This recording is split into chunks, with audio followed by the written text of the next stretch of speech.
Gajwel camp కార్యాలయంపై ఏదైతే కాంగ్రెస్‌కి సంబంధించిన లీడర్లు దాడి చేశారో, దానికి సంబంధించి బీఆర్ఎస్ పార్టీ కూడా పెద్ద ఎత్తున నిరసన తెలిపింది. ఈరోజు గజ్వేల్ బంద్‌కు కూడా పిలుపునిచ్చిన నేపథ్యంలో అసలు పొద్దునుంచి బంద్ ఎట్లా జరిగింది? బంద్ సక్సెసా? మరి ఫెయిలా? ఏంటి దీనికి సంబంధించి మనతో మాట్లాడడానికి గజ్వేల్‌కి సంబంధించి నియోజకవర్గ ఇన్ఛార్జ్ వంటిరి ప్రతాపరెడ్డి ఉన్నారు. అన్న ఏంటి బంద్ గురించి ఏం చెప్తారు? బంద్ సక్సెస్ అయిందా? మరి కాంగ్రెస్ వాళ్ళేమో అసలు బందే లేదు. అంతా గజ్వేల్ అంతా చాలా ఓపెన్‌గా ఉందని చెప్పేసి చెప్తున్న పరిస్థితి. గజ్వెల్ బంద్ అనేది స్వచ్ఛందంగా ప్రజలే పెట్టుకున్నారు.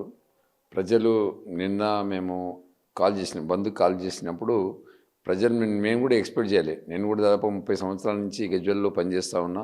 చాలాసార్లు బంధులు కాల్ చేసినాము. ఎన్నో అంటే తెలుగుదేశం పార్టీ, కాంగ్రెస్ పార్టీలో ఇట్లా ఎన్నో రకాలుగా కాల్ చేసినటువంటి సందర్భాలు ఉన్నాయి. కానీ ఈరోజు మాత్రం స్వచ్ఛందంగా మేము ఎక్కడ కూడా ఒక షట్టర్ బంద్ చేయమని చెప్పి ఎవరిని రిక్వెస్ట్ చేయాలి. నేను మార్నింగ్ బస్ డిపో దగ్గరికి పోయి బస్సులని బ్రేక్ చేసి అక్కడి నుంచి మేము 7:30కి బయలుదేరి టౌన్లోకి వచ్చినాం. టౌన్లోకి వచ్చినప్పుడు టౌన్లో మేము మొత్తం టౌన్ దాదాపుగా 6 కిలోమీటర్స్ ఉంటుంది. గజ్వెల్ టౌన్ ప్రజ్ఞాపూర్ డిపో నుంచి తూప్రాన్ హైవేకి అక్కడి నుంచి రిటర్న్ అయిపోయి మళ్ళీ కోటమైసమ్మ టెంపుల్ వరకు పోయేసరికి దాదాపుగా 6 కిలోమీటర్స్ ఉంటుంది మొత్తం టోటల్గా. ఈ 6 కిలోమీటర్స్లో కూడా ఎక్కడ కూడా ఒక్క సింగిల్ షట్టర్ కూడా ఓపెన్ చేసి లేదు. నేను కూడా ఏంది ఇంత పబ్లిక్ రియాక్టివ్ అయిండ్రు, ఇంత రెస్పాండ్ అయిండ్రు. మనం చెప్పింది మామూలుగా ప్రెస్లో చెప్పినాము, మామూలుగా సోషల్ మీడియాలో చెప్పినాము. అట్లాంటిది ఇంత పెద్ద ఎత్తున బంధువు స్పందించారంటే ప్రజల నుంచి వాళ్ళ ఎక్కడైతే మన క్యాంప్ కార్యాలయం మీద దాడి చేసిండ్రో కాంగ్రెస్ వాళ్ళు, దాడి చేసినప్పుడు ఈ దాడికి వ్యతిరేకంగా ప్రజలు స్పందించినట్టు నాకు అర్థమైంది. అంటే ప్రజలే ఈ దాడిని చేయడం కరెక్ట్ కాదు, కేసీఆర్ ఇంటి మీద, కేసీఆర్ రెసిడెన్షియల్ మీద దాడి చేయడం అనేది 100% రాంగ్ అని చెప్పేసి ప్రజలు ఇచ్చినటువంటి మెసేజ్ ఏంటంటే బంద్ విజయవంతం చేయడమే ప్రజలు ఇచ్చిన మెసేజ్. మీరేమో దాడి చేస్తున్నంటారు. ఏదైతే ఆంక్షారెడ్డి చెప్తుందో సిద్దిపేట డీసీసీ ప్రెసిడెంట్ మొన్న వాళ్ళ కాంగ్రెస్ లీడర్లతో వచ్చి మేము ప్రశాంతంగా వచ్చాం, శాంతియుత వాతావరణంలో జస్ట్ మా నిరసన తెలిపాం, మా రేవంత్ రెడ్డి ముఖ్యమంత్రి ఫోటో ఉంచామని చెప్పేసి ఆంక్షారెడ్డి చెప్తుంది. మరి ఏం చెప్తారు? ప్రశాంతంగా వస్తే గేటు తాళాలు పగలగొట్టిర్రు. గేటు తాళాలు కూడా పగిలిపోయినటువంటి తాళాలు పోలీసు వాళ్ళు రికవరీ చేసిండ్రు. మెయిన్ డోర్ దగ్గర గ్లాస్ పగలగొట్టిండ్రు, మెయిన్ డోర్ లాక్ పగలగొట్టిండ్రు. అక్కడి నుంచి లోపలికి వచ్చిండ్రు, ఫర్నిచర్ కింద పడేసిండ్రు.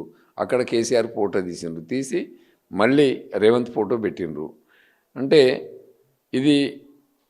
ఇదంతా ఒక రకమైనటువంటి యుద్ధ వాతావరణంలో జరిగింది. విజువల్స్ ఉన్నాయి. అప్పుడు మేము ఎవరం కూడా లేము. మా పార్టీకి మా కార్యాలయంలో ఒక టైపిస్ట్ అమ్మాయి ఉంది, మా మేనేజర్ ఉన్నాడు, ఆఫీస్ బాయ్ ఉన్నాడు. ఆ రోజు పెళ్ళిళ్ళు ఉన్నాయి. నేను కూడా పెళ్ళిళ్ళలో హైదరాబాద్లో ఉన్నా. ఇట్లా దాడి చేస్తున్నటువంటి మెసేజ్ నాకు తెలియగానే వెంటనే వచ్చేసేసరికి ఆల్రెడీ ఇవన్నీ డిస్టర్బ్ అయి ఉన్నాయి. పోలీసులు చాలామంది ఏసీపీ గారు, ఇద్దరు సిఐలు అంతా వచ్చి గేట్ దగ్గర కాపలా ఉన్నారు. ఒక హాఫ్ అన్ అవర్లో జరిగిపోయింది. హాఫ్ అన్ అవర్లో ఇదంతా జరిగిపోయింది. మరి ఇవన్నీ పోలీస్ దాడి జరగలేదనడానికి కారణం, దాడి చేయలేదు మేము ఫోటోనే పెట్టినామని చెప్తే ఎవరు నమ్మరు. అది ఓపెన్గా కనిపిస్తుంది, విజువల్స్ కనిపిస్తుంది, వాళ్ళు చేసిన గొడవ కనిపిస్తుంది, వాళ్ళు మాట్లాడిన తీరు కనిపిస్తుంది. కేసీఆర్ని పట్టుకొని చిటికేసి కేసీఆర్ కోసం మాట్లాడరాని మాటలు మాట్లాడి ఈరోజు నుంచి మేము కేసీఆర్ అని మాట్లాడతాం, కేసీఆర్ గారు అని మాట్లాడడం, ఇంకా రకరకాలు మాట్లాడింది అమ్మాయి వయసు ఎంత, కేసీఆర్ గారి వయసు ఎంత. కేసీఆర్ గారు పెద్ద వయసు, తెలంగాణ రాష్ట్రాన్ని సాధించినోళ్ళు, తెలంగాణ రాష్ట్ర ముఖ్యమంత్రి చేసిన వాళ్ళు, ఇలా గజ్వెల్ నియోజకవర్గం ఎమ్మెల్యేగా ఉన్నటువంటి ఆ గొప్ప వ్యక్తిని పట్టుకొని ఈ అమ్మాయి అట్లా మాట్లాడితే, చిటికెలు వేస్తే ఏమనుకుంటారు ప్రజలు? మాట్లాడే సభ్యత ఉండాలి కదా, గౌరవం ఉండాలి కదా. ఆ అమ్మాయి కూడా కేసీఆర్ కోసం మాట్లాడినప్పుడు కేసీఆర్ గారు, మరి మాకు ఎమ్మెల్యే గారు అని చెప్పి మాట్లాడాలి. అట్లా మాట్లాడకుండా ఇంకా రకరకాల మాట్లాడమని నేను మాట్లాడలేని పరిస్థితి. కానీ అట్లా మాట్లాడింది, మీరు చూసి ఉంటారు. కాబట్టి ఆ అమ్మాయి 100% ఆమె ఉనికిని కాపాడుకోవడానికి గజ్వెల్లో సర్పంచ్లన్నీ ఓడిపోయినరు, 2 మున్సిపాలిటీలు ఓడిపోయినరు, వాళ్ళ సొంత గ్రామం వర్గల్లో ఓడిపోయినరు, వాళ్ళ అమ్మమ్మ అంటే వాళ్ళ అత్తమ్మ నర్సారెడ్డి గారి సొంత అత్తగారు ఊరు పక్కనే ఉంటుంది, పాములపర్తిలో ఓడిపోయినరు. వర్గల్లో కూడా మేము మెజార్టీ సర్పంచ్లు మేమే గెలిచినాం. సొంత మండలంలో మేము 15-16 సర్పంచ్లు గెలిచినాం అవుట్ ఆఫ్ 25కి. మరి అక్కడ వాళ్ళు ఉనికిని కాపాడుకోవడానికి మరి అక్కడ వాళ్ళ అధిష్టానం దగ్గర మన రేవంత్ రెడ్డి గారి దగ్గర కావచ్చు, లేకపోతే మహేష్ గౌడ్ గారి దగ్గర కావచ్చు, మరి జిల్లా అధ్యక్షురాలుగా ఉండి మరి సొంత నియోజకవర్గంలో ఎమ్మెల్యేలు గెలిపించుకోక మున్సిపాలిటీలు గెలిపించుకోకపోవడం వల్ల ప్రెస్టేషన్లో ఉండి మరి ఇట్లాంటి దాడి జరిగితే కనుక రాష్ట్రంలో ఒక పేరు హైలైట్ అవుతుంది, నేమ్ బయటకు వస్తుంది, ఒక రకమైనటువంటి ప్రోగ్రామ్ క్రియేట్ చేస్తే బాగుంటుందన్న ఉద్దేశంతో వాళ్ళు దాడి చేసిండ్రు. మరి ఒకవేళ ఫోటో పెట్టేది ఉంటే ప్రెస్ మీట్ పెట్టి మేము ఎల్లుండి వస్తున్నాం, పలానా టైంకి వచ్చి మేము ఫోటో పెడతామని మీరు జాబితా చెప్పండి. నిజంగా మీరు ఇప్పుడు పొద్దున కూడా అదే మాట మాట్లాడారు. ఒకవేళ ప్రెస్ మీట్ పెట్టి నిజంగా అంత మర్యాదగా మిమ్మల్ని అడిగితే రేవంత్ రెడ్డి ఫోటో ఇక్కడ పెట్టనిచ్చేవాళ్ళ మీరు? గవర్నమెంట్ అఫీషియల్గా అంటే మా ఒక ఇట్లాంటి క్యాంపు కార్యాలయాలు 119 ఈ రాష్ట్రంలో ఉన్నాయి. దానిలో దాదాపుగా 15 మంది మన ఎమ్మెల్యేలు బీజేపీకి సంబంధించిన వాళ్ళు ఉన్నారు. ఓకే, బీజేపీ ఎమ్మెల్యే దగ్గర పెట్టినప్పుడు కాంగ్రెస్ పార్టీ ఎమ్మెల్యేల దగ్గర పెట్టుకున్నప్పుడు మా దాంట్లో కూడా పెడితే మరి అది గైడ్ లైన్స్ కనుక ఉంటే, ఒకవేళ పెట్టాల్సినటువంటి పరిస్థితి వచ్చి ఉంటే, గవర్నమెంట్ ఆర్డర్ కనుక ఇచ్చి ఉంటే డెఫినెట్గా స్వాగతిస్తాం. గతంలో కూడా ఆంక్షరెడ్డి చెప్పేది అంటే, గతంలో కూడా మేము కేసీఆర్ని కలవడానికి ట్రై చేసాం, అసెంబ్లీలో మాట్లాడడానికి, అసెంబ్లీలో మా గజ్వేల్కి సంబంధించిన సమస్యలు చర్చించడానికి మీరు అసెంబ్లీకి వెళ్ళాలని చెప్పేసి కూడా మేము రెడ్ కార్పెట్ పరిచినాం. గజ్వేల్ ఫామ్ హౌస్ దగ్గరికి వెళ్ళినాం, కనీసం మమ్మల్ని ఫామ్ హౌస్ లోపలికి రానివ్వట్లేదు, మేము ఓట్లు వేసుకొని గెలిపించుకున్న మా ఎమ్మెల్యే మమ్మల్ని కలవట్లేదు అని చెప్పేసి కూడా చాలా సందర్భంలో వాళ్ళు నిరసన తెలిపిన పరిస్థితి. ఏం చెప్తారు మరి? ఇప్పుడు మేమేమో ఎమ్మెల్యే, మాది ప్రతిపక్ష పార్టీ, వాళ్ళేమో అధికార పార్టీలో ఉన్నారు, వాళ్ళకి ముఖ్యమంత్రి ఉన్నాడు కదా. మా ఎమ్మెల్యే గారు పనిచేస్తలేరని చెప్పి వాళ్ళు అంటున్నారు. మేమేమంటున్నాము, వాళ్ళ ముఖ్యమంత్రి పనిచేస్తలేడు, వాళ్ళ ముఖ్యమంత్రి ఇచ్చినటువంటి హామీలన్నీ కళ్యాణ లక్ష్మి కింద 1 తులం గోల్డ్ ఇస్తా అని చెప్పి మాట్లాడాడు, ఇస్తలేడు ఇప్పటికీ. 2000 పెన్షన్ 4000 చేస్తా అన్నాడు, 4000 పెన్షన్ 6000 అన్నాడు. అదేవిధంగా మహిళలందరికీ 2500 రూపాయలు అన్నాడు. అదేవిధంగా రైతు బంధు కౌలు రైతుకు 15000 ఇస్తానండి ఎకరానికి, అట్ ది సేమ్ టైం రైతుకు కూడా 15000 ఇస్తా అన్నాడు. అట్లనే రైతు కూలికి డబ్బులు ఇస్తా అన్నాడు, కౌలు రైతుకు డబ్బులు ఇస్తా అన్నాడు. అవి కూడా ఎక్కడ రావట్లేదు. అది కాకుండా మరి దళిత బంధు 12 లక్షల రూపాయలు ఇస్తా అన్నాడు. ఈ గొర్రెల పెంపకం కింద వాటి స్కీమ్లన్నీ కంటిన్యూ చేస్తా అన్నాడు. అదేవిధంగా చేపల పెంపకం దాన్ని కంటిన్యూ చేస్తా అన్నాడు. కేసీఆర్ గారు ఏవైతే ఇంప్లిమెంటేషన్ చేసినటువంటి సంక్షేమం మొత్తం కూడా కొలాప్స్ అయిపోయింది, ఇప్పుడు ఎక్కడ లేదు. అట్లనే దాంతోపాటు ఇప్పుడు ఈ కేసీఆర్ గారిని మరిపిస్తాము, కేసీఆర్ గారిని లేకుండా చేస్తామని చెప్పి మాట్లాడుతున్నారు. ఎంతసేపు కాళేశ్వరం కోసం మాట్లాడతారు. కాళేశ్వరం కోసం మాట్లాడినప్పుడు కాళేశ్వరంలో కేసీఆర్ గారు దాదాపుగా 3 లక్షల కోట్లు 4 లక్షల కోట్లు అప్పు తెచ్చి ఉండొచ్చు. అప్పు తెస్తే కాళేశ్వరం కింద 1,00,000 కోట్లు ఖర్చు పెట్టిండు.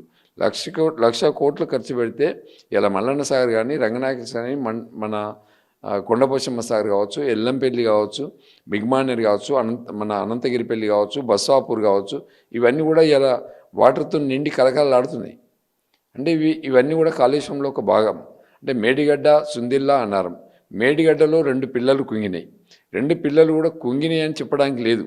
దాని కింద ఇసుక మేట పోయినప్పుడు సొరంగం ఏర్పడింది, అది బ్యారేజీ కింద సొరంగం ఏర్పడితే రేవంత్ రెడ్డి గారి ప్లాన్ ఏంటంటే ఎట్లన్నా చేసి గవర్నమెంట్ బదనాం చేయాలి. కేసీఆర్ గారు 1,00,000 కోట్లు ప్రాఫిట్ జరిగింది కాళేశ్వరంలో అని చెప్పుకుంటూ వచ్చిండు. 1,00,000 కోట్లు ఇన్వెస్ట్మెంట్ చేస్తే 1,00,000 కోట్లు ప్రాఫిట్ ఎట్లా అవినీతి జరుగుతుంది? మన ఇన్వెస్ట్మెంటే 1,00,000 కోట్లు, దానిలో 1,00,000 కోట్లు అవినీతి అని చెప్పి ప్రజలను నమ్మించిండు. అట్లనే ఏం చేసిండంటే దాని కింద బాంబు పెట్టి బ్లాస్ట్ చేసిండు. వాళ్ళు కాంగ్రెస్ వాళ్ళు కుట్రతోని బాంబు పెట్టి బ్లాస్ట్ చేసి ఆ పిల్లర్ ఇరిగిపోవడం వల్ల ఎలక్షన్ మూమెంట్లో మేము మాట్లాడలేని పరిస్థితి అయిపోయింది. వాళ్ళు మాట్లాడడానికి చాలా అయిపోయినాయి. అంటే కాళేశ్వరం బ్లాస్ట్ చేయడంలో కూడా రేవంత్ రెడ్డి గారి పాత్ర ఉంది. కాళేశ్వరంలో ఎక్కడ కూడా అవినీతి జరగలేదు. కాళేశ్వరంలో అవినీతి చేయడానికి వీలే లేదు. అక్కడ మనం ల్యాండ్ అక్విజిషన్ చేసినాం, 6 లక్షల రూపాయలకి ఎకరం కొనుక్కున్నాం, 11 లక్షల రూపాయలకి ఎకరం పెట్టినాం. ఇవాళ దాని కాస్ట్ ఎంత? దాని కింద ఎన్ని ఎకరాలు ల్యాండ్ అక్విజిషన్ చేసినాం? ఇవాళ మార్కెట్లో ఎంత ఉంది? 50 లక్షల రూపాయలు ఉంది, 1 ఎకరం మార్కెట్ ఉంది. మరి అట్లాంటప్పుడు ఎంత? ఇప్పుడు మనం 1,00,000 కోట్లు ఇన్వెస్ట్మెంట్ చేస్తే ఇవాళ 5 లక్షల కోట్ల ప్రాపర్టీ. ఇది 5 లక్షల కోట్ల ప్రాపర్టీ ఏంటంటే లాభమా నష్టమా? కాళేశ్వరంతో లాభం జరిగిందా, ప్రభుత్వానికి నష్టం జరిగిందా? ఇలా కొన్ని కాళేశ్వరం రాకముందు తెలంగాణలో దాదాపు 40-50 లక్షల మెట్రిక్ టన్నులు వచ్చేది. కాళేశ్వరం వచ్చినాక కేసీఆర్ గారు ముఖ్యమంత్రి అయిన తర్వాత 3 లక్షల మెట్రిక్ టన్నులు వచ్చింది, 3 కోట్ల లక్షల మెట్రిక్ టన్నులు వచ్చింది. మరి ఇంత ధాన్యం పెరిగి భారతదేశంలోనే తెలంగాణ రాష్ట్రం ధాన్యాగారంగా మార్చి పెద్ద ఎత్తున ఈ అన్నపూర్ణగా తెలంగాణ తల్లిని మార్చినటువంటి ఘనత ఎవరిది? కేసీఆర్ది కదా. ఇక దానిలో భాగంగా ఇవన్నీ చేస్తూ ఉంటే వాళ్ళు జీర్ణించుకోలేకపోతున్నారు. రేవంత్ రెడ్డి గారు కావచ్చు, లేకపోతే ఇక్కడ ఉన్నటువంటి కాంగ్రెస్ పార్టీ నాయకులు కావచ్చు, జీర్ణించుకోలేక ఏదో రకమైనటువంటి, ఇప్పుడు మీరు చూస్తున్నారు ఈ 26-27 మాసాల కాలంలో కేసీఆర్ మీద సిట్ వేసిండ్రు, ఏం సాధించిండ్రు? మన కేటీఆర్ గారి మీద ఈ కార్ రేస్ పెట్టిండ్రు, ఏదో కేసు పెట్టి A1గా కేటీఆర్ని పెట్టిండ్రు, A2గా అఫీషియల్ని పెట్టినట్టున్నారు. మరి అదేవిధంగా హరీష్ రావు గారి మీద ఫోన్ ట్యాపింగ్ కేసు పెట్టిండ్రు. మీరు ఎక్కడ ప్రూవ్ చేయగలిగిండ్రు? ఎక్కడ ప్రూవ్ అయింది? ఎక్కడన్నా ప్రూవ్ అయ్యి వీళ్ళు ఏదైనా ఫ్రాడ్ చేసినట్టు, అవినీతి చేసినట్టు ఎక్కడ కనిపిస్తలేదు కదా. కాకపోతే వీళ్ళు అధికారం ఉందని చెప్పేసి ప్రజల్ని మభ్యపెట్టడానికి, పొలిటికల్గా పాలిటిక్స్ చేయడానికి పనికొస్తుంది తప్ప వాస్తవానికి అవినీతిని ఐడెంటిఫై చేసే శక్తి ఈ ప్రభుత్వానికి ఎన్ని సిట్లు వేసినా, ఎన్ని సిబిఐలు పెట్టినా, ఏది చేసినా కానీ చేయడానికి వీలే లేదు.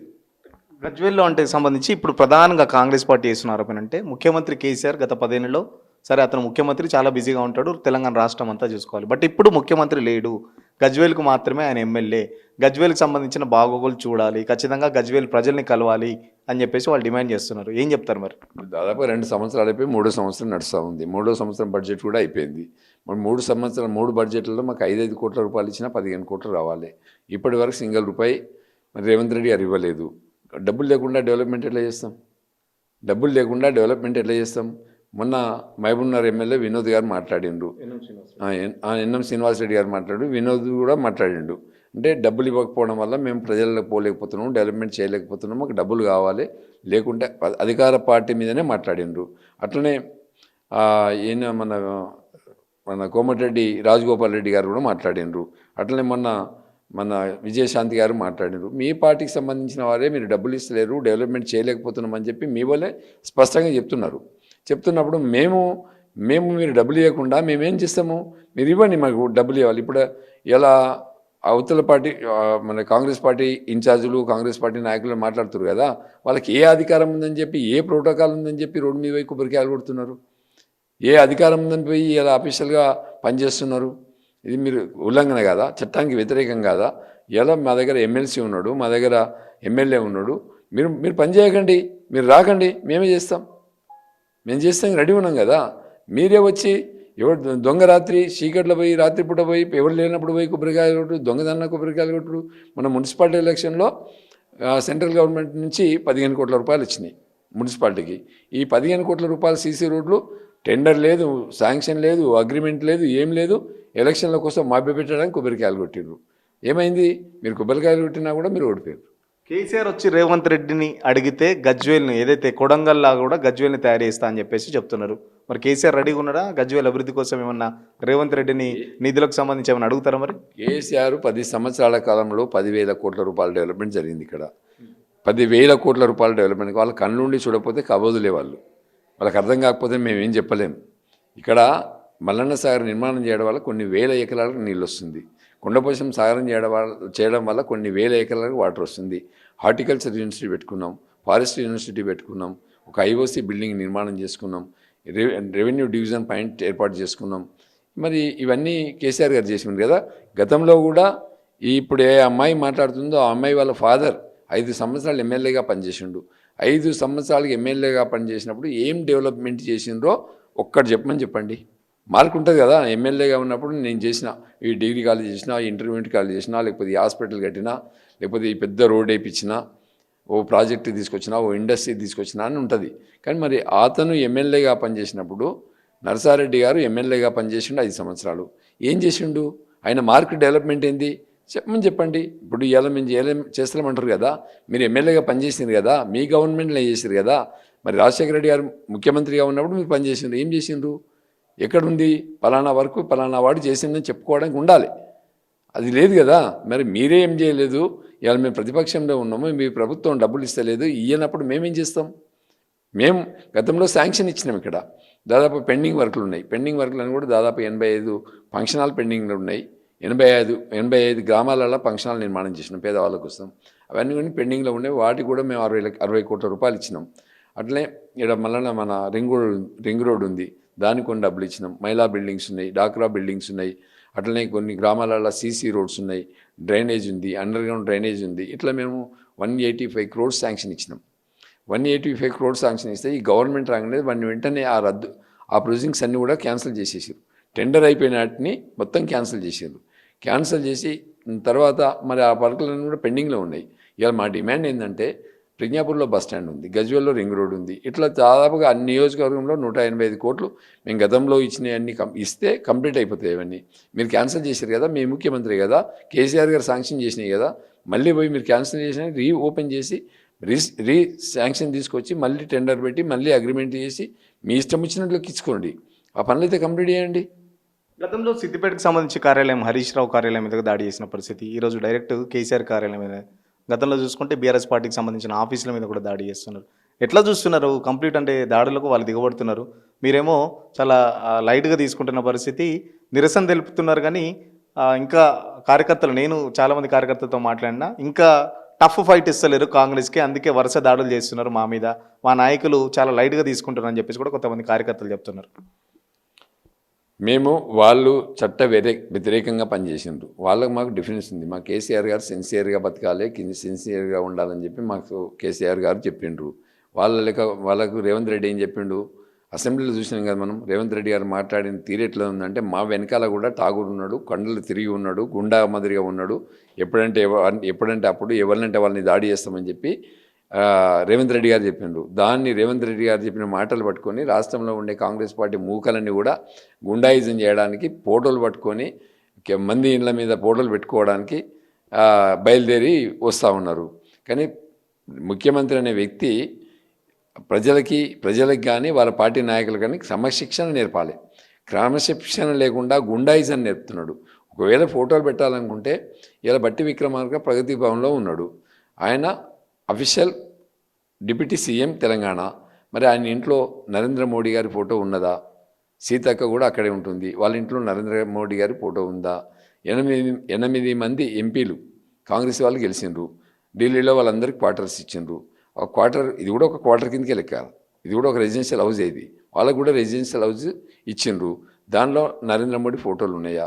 ఉంటే అది ఒకవేళ సెంట్రల్ నుంచి కానీ స్టేట్ నుంచి కానీ ఒకవేళ పెట్టాలి అనేటువంటి జీవో కానీ లేకపోతే అమెండ్మెంట్ కానీ లేకపోతే చట్టం కానీ ఏదైనా చేసి ఉంటే పట్టుకొని రండి, డెఫినెట్గా లీగల్గా ఉంటే పెట్టనిస్తాం.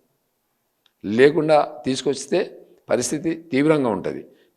ఇవాళ మేము ప్రశాంతంగా బంధుకు పిలిపించినాం, నిన్న ప్రెస్ మీట్ పెట్టినాం, మొన్న ఒక ప్రెస్ మీట్ పెట్టినాం. వాళ్ళు పెట్టిన ఫోటో తీసి అవతల పడేసినాం, అంటే పెట్టిన ఫోటోను తీసి అవతల పోలీసుల సమక్షంలో అది తీసేసినాం. ఒక ఏసీపీ గారు ఉన్నారు, అక్కడ 2 సిఐ గారు ఉన్నారు, 3 ఎస్ఐలు ఉన్నారు, వాళ్ళందరి సమక్షంలో ఫోటో తీసివేసినాం. అదే అడుగుతున్నాం, ఒక రాష్ట్ర ముఖ్యమంత్రి ఫోటో వంటేరు ప్రతాప్ రెడ్డి ఏ అధికారంతో ఒక అధికారిక నివాసంలో ముఖ్యమంత్రి ఫోటో తీసేస్తారు? అసలు ప్రతాప్ రెడ్డికి ఏం ఉంది దాంట్లో? అసలు ఆయన ఎందుకు ఉంటాడు? గజ్వేల్ ఎమ్మెల్యే ఆయన కాదుగా, వంటేరు ప్రతాప్ రెడ్డికి క్యాంప్ ఆఫీస్లో ఏం పని అని అడుగుతున్నారు వాళ్ళు. ఇది నేను బీఆర్ఎస్ పార్టీ కార్యకర్తను, రెండవది బీఆర్ఎస్ పార్టీ గజ్వేల్ నియోజకవర్గ ఇన్ఛార్జిని నేను. ఇక్కడ కేసీఆర్ గారు నన్ను నమ్మి ఇక్కడ పెట్టుకున్నాడు.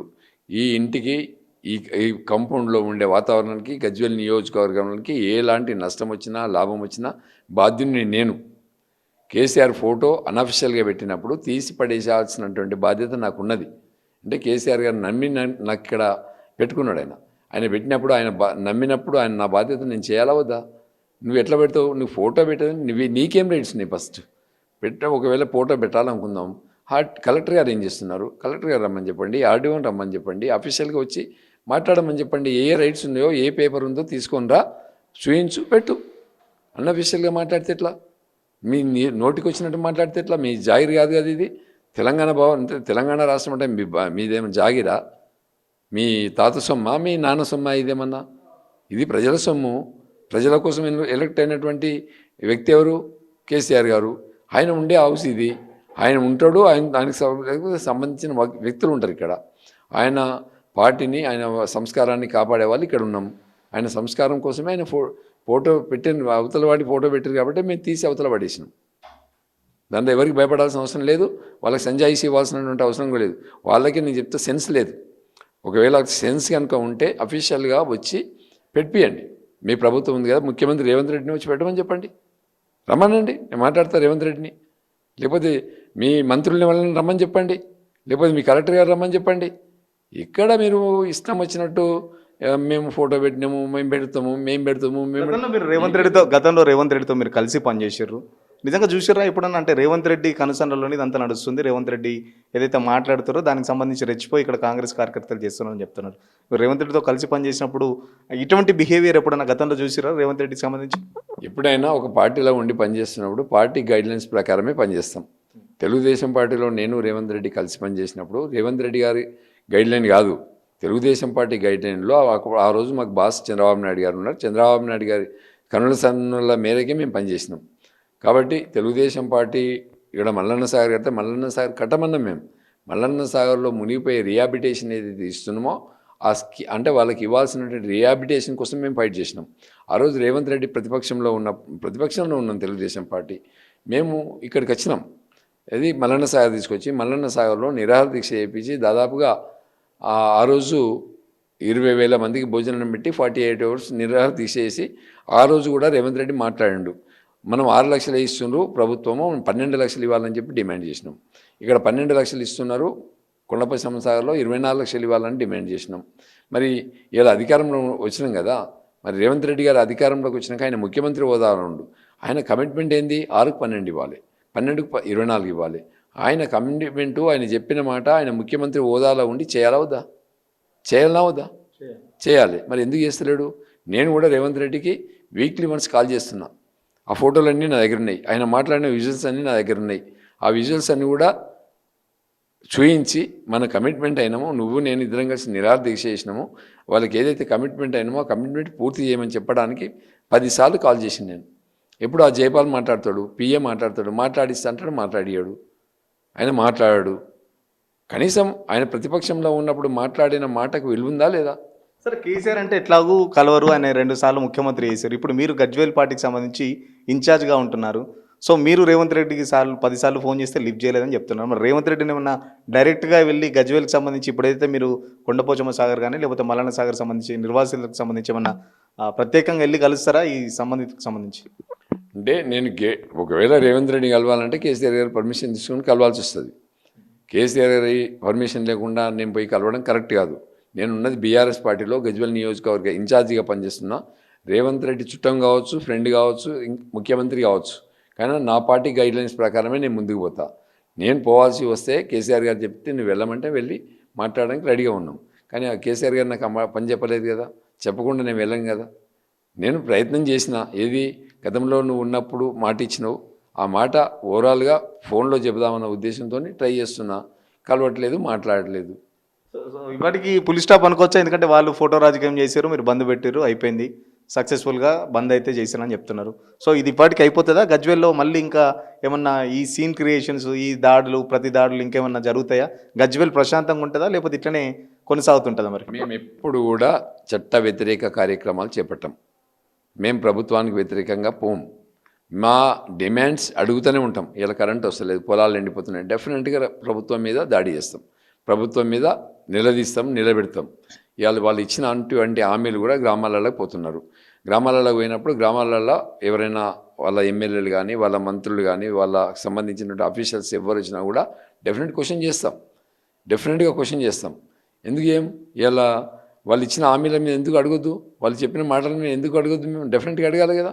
వాళ్ళు కమిట్మెంట్ అయ్యింది కదా, కమిట్మెంట్ అయ్యే పవర్లోకి వచ్చింది కదా, వాటి మీద డెఫినెట్ క్వశ్చన్ చేస్తాం మేము. ఇలా కరెంటు 24 గంటలు కరెంట్ రావట్లేదు, ఎందుకు క్వశ్చన్ చేయొద్దు? ఎందుకు నిలదీయొద్దు? ఇలా పొన్నం ప్రభాకర్ గౌడ్ ఉన్నాడు అని ఆర్టీసీ మినిస్టర్ ఉండు, మాకు బస్ స్టాండ్ కావాలి, బస్ స్టాండ్ మీద పొన్నం ప్రభాకర్ గౌడ్ ఎక్కడ కనిపించినా నిలబెడతాం, నిలదీస్తాం. అరే మా బస్ స్టాండ్ పెండింగ్ ఉంది, కంప్లీట్ చేయమని చెప్తాం. మా ధర్మం అది. అంటే మేము ఈ నియోజకవర్గ ఎమ్మెల్యేగా ఇక్కడ ఉన్న లొస్కులు అన్నింటిని కూడా దాన్ని ఇక్కడున్న డెవలప్మెంట్ యాక్టివిటీస్ అన్ని కూడా చేసుకోవడం ధర్మం. మరి ఇక్కడ ఉన్నటువంటి ప్రజెంట్ ఉన్నటువంటి ఇన్ఛార్జి మంత్రి కావచ్చు, మంత్రులే కావచ్చు, ఇంకెవరైనా కావచ్చు, వాళ్ళకి గజ్వేల్ నియోజకవర్గం మీద అస్సలు ఇంట్రెస్ట్ లేదు. గజ్వేల్ నియోజకవర్గంలో ఎక్కడ కూడా డెవలప్మెంట్ యాక్టివిటీస్ లేవు. ఇప్పుడు ఎవరైతే మాట్లాడుతుండో వాళ్ళు కూడా డెవలప్మెంట్ కోసం మాట్లాడరు. ఎక్కడ భూములు కబ్జాలు పెట్టాలి, ఎక్కడ అవినీతికి పాల్పడాలి, ఎక్కడ పైసలు దోసుకోవాలి. ఇప్పుడు వాళ్ళు చిట్టా ఇప్పాలంటే నా దగ్గర ఎంత ఉంది, ఎక్కడెక్కడ డబ్బులు ఇచ్చినామో చెప్పమంటే చెప్తాం. మరి ఆయన నేను ఇద్దరం కలిసి ఒక టెంపుల్లో పోదాం, ఎక్కడెక్కడ డబ్బులు తీసుకున్నా మొత్తం చెప్తాను. నేను ఎక్కడెక్కడ రిజిస్ట్రేషన్లు చేసుకుంటో చెప్తా, ఎక్కడెక్కడ బెదిరిస్తుండో చెప్తా. అవి నాకు తెలిసి అంటే మీ ప్రభుత్వం ఉన్నప్పుడు జరిగిందా, గతంలో ఉన్నప్పుడు జరిగిందా? ఈ 2 నెలల కాలంలో ఈ 2 ఏళ్ల కాలం. ఈ 2 నెలల కాలంలో కొన్ని కోట్ల రూపాయలు అవినీతి చేసిండు. ఎవిడెన్స్తో చెప్పడానికి రెడీ ఉన్నా. ఏ గుళ్ళకి రమ్మన్నా వస్తా. ఆయన కూడా గుళ్ళకి రావాలి. తీసుకోలేదని నేను ప్రమాణం చేస్తే రైట్, తీసుకున్నాను నేను ప్రమాణం చేయడానికి రెడీ ఉన్నా. ఖచ్చితంగా ఏదైతే పార్టీ ఆఫీస్ మీద దాడి జరిగిందో దానికి సంబంధించి బంద్ పిలుపునిచ్చాం. బంద్కు సంబంధించి గజ్వేల్ ప్రజల నుంచి చాలా వినూత్నంగా స్పందన అయితే వచ్చింది. ఇంత స్పందన మేము కూడా ఎక్స్పెక్ట్ చేయలేదు. అది కేసీఆర్ చేసిన అభివృద్ధి మీద, కేసీఆర్ మీద ఉన్న ప్రేమ ఈరోజు గజ్వేల్ ప్రజలైతే మాకు ఖచ్చితంగా చూపెట్టారు. ఏదైతే అభివృద్ధి అని మాట్లాడుతున్నారో 2.5 ఏళ్ళ నుంచి అసలు గజ్వేల్ని పట్టించుకున్న పాపన పోలేదు. గత 10 ఏళ్ళలో కేసీఆర్ చేసిన అభివృద్ధికే ఇప్పుడు మళ్ళీ వాళ్ళు కొబ్బరికాయలు కొడుతున్నారు. సో నిజంగా గజ్వేల్ అభివృద్ధి మీద కనుక ప్రేమ ఉంటే గతంలో కేసీఆర్ విడుదల చేసిన 185 కోట్లు రిలీజ్ చేయించి ఇక్కడ మాట్లాడాలి. అంతేగాని రేవంత్ రెడ్డి ఫోటో పెడతా అంటే మాత్రం ఖచ్చితంగా ఒప్పుకున్నది లేదు. దాడులకు సంబంధించి ఇట్లాగే తగిన రీతిలో సమాధానం చెప్తామని చెప్పేసి వంటేరు ప్రతాప్ రెడ్డి చెప్తున్న పరిస్థితి. వీడియో జర్నలిస్ట్ సతీష్తో సురేష్ తెలుగు కోసం గజ్వేల్ నుంచి. అసలైన తొలి వెలుగు. ఫాలో వాట్సాప్ @తొలి వెలుగు official.